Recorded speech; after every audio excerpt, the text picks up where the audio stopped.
Metodologi berorientasi objek. Pengertian metodologi, cara kerja yang sistematis untuk memudahkan pelaksanaan pembuatan perangkat lunak guna mencapai tujuan tertentu. Proses untuk menghasilkan perangkat lunak yang terorganisir dengan menggunakan sejumlah teknik dan konvensi notasi yang terdefinisi. Suatu strategi pembangunan perangkat lunak yang mengorganisasikan perangkat lunak sebagai kumpulan objek yang berisi data dan operasi yang diberlakukan terhadapnya dan dilakukan secara sistematis. Rangkaian aktivitas metode berorientasi objek, analisis berorientasi objek, perancangan berorientasi objek, pemrograman berorientasi objek, pengujian berorientasi objek. Untuk setiap aktivitas yang dilakukan, akan ada teknik yang digunakan, produk yang dihasilkan, prosedur verifikasi, kriteria, alat bantu untuk memodelkan,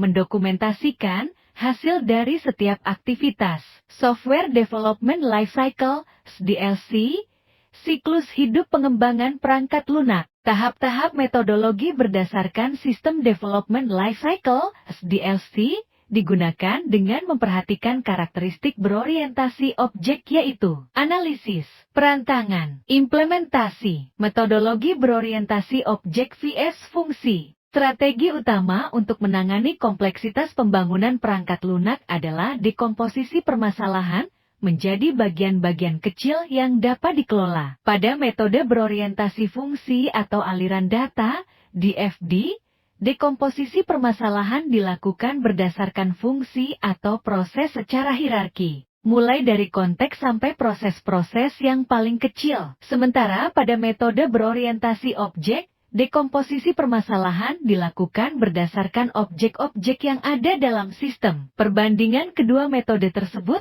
misalnya untuk masalah penilaian kuliah pada suatu sistem akademik, ditunjukkan oleh gambar berikut ini. Kenapa metodologi berorientasi objek? Metode berorientasi objek banyak dipilih karena metodologi lama banyak menimbulkan masalah. Adanya kesulitan pada saat mentransformasi hasil dari suatu tahap pengembangan ke tahap berikutnya. Misalnya pada metode Structured Analysis and Design. Bandingkan dengan pendekatan objek sebagai berikut. Jenis aplikasi yang dikembangkan saat ini berbeda dengan masa lalu. Aplikasi yang dikembangkan pada saat ini sangat beragam, aplikasi bisnis, real time, utility dan sebagainya, dengan platform yang berbeda-beda, sehingga menimbulkan tuntunan kebutuhan metodologi pengembangan. Keuntungan metodologi berorientasi objek meningkatkan produktivitas, karena kelas dan objek yang ditemukan dalam suatu masalah masih dapat dipakai ulang untuk masalah lainnya yang melibatkan objek tersebut.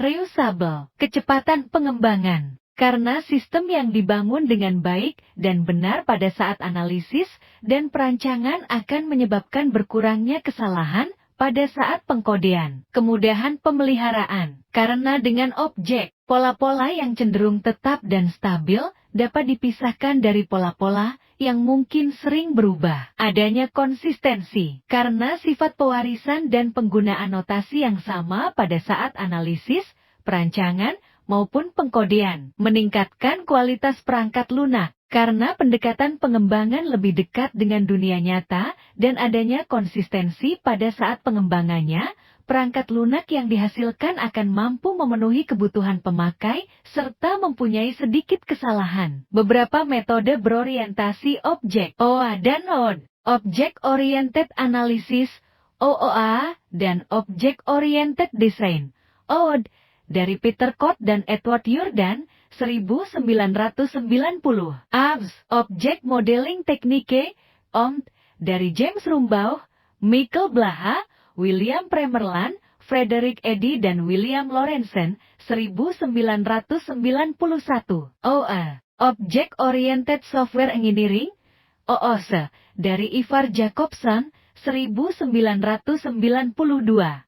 FLL, Unified Modeling Language, dari James Rumbaugh, Grady Butch dan Ivar Jacobson, 1997.